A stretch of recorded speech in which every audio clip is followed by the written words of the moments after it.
Selamat berjumpa kembali rekan-rekan mahasiswa.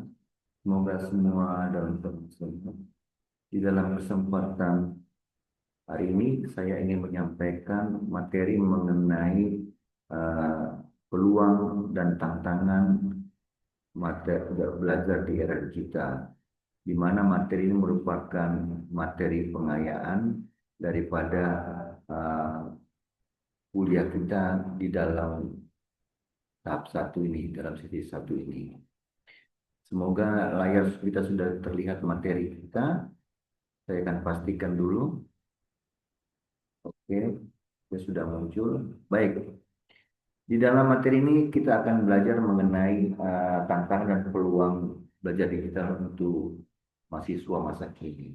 Ini saya kutip dari Really Great Site, materi ini sebagai materi pengayaan. Yang pertama adalah tantangan belajar di era digital. Yang utama adalah keterbatasan akses internet di daerah. Ini sudah menjadi isu nasional di mana memang tidak semua wilayah Indonesia itu memiliki akses internet yang baik.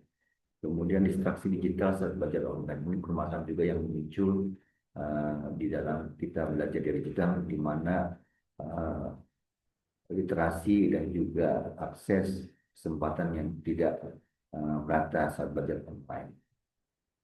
Kemudian selain tantangan tadi kita ada peluang belajar yang cukup eh, dapat memberikan harapan kita dan belajar yang utama adanya akses tak terbatas. Ini adalah informasi dapat diakses kapan saja. Ini adalah merupakan salah satu eh, filosofi pendidikan jarak jauh.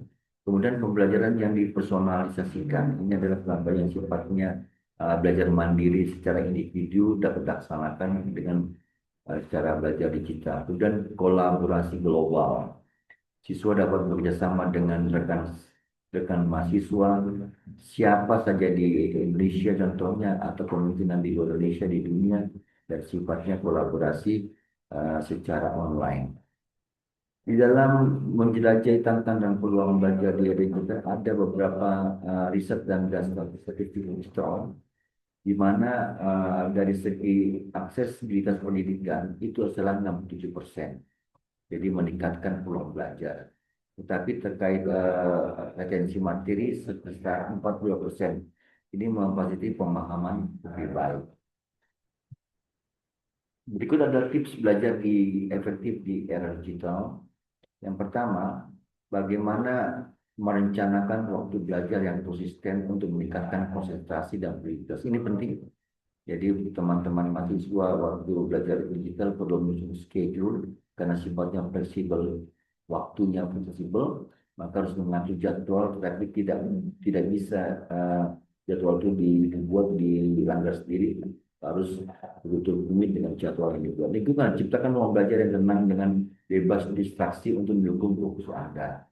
Manfaatkan platform digital untuk mengakses materi ini dalam sumber daya, kolaborasi, berkolaborasi dengan teman, meningkatkan motivasi dan memperdalam pemahaman terhadap materi. Bagaimana mengatasi distraksi digital? Atur notifikasi untuk fokus lebih baik, gunakan aplikasi prioritas untuk efisiensi. Ini ada dua hal yang penting bila kita menghadapi distraksi digital.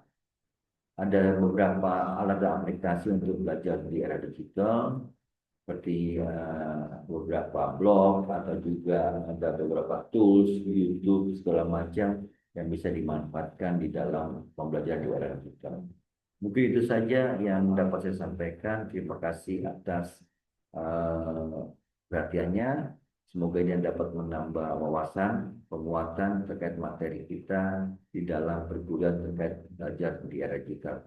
Terima kasih. Wassalamualaikum warahmatullahi wabarakatuh.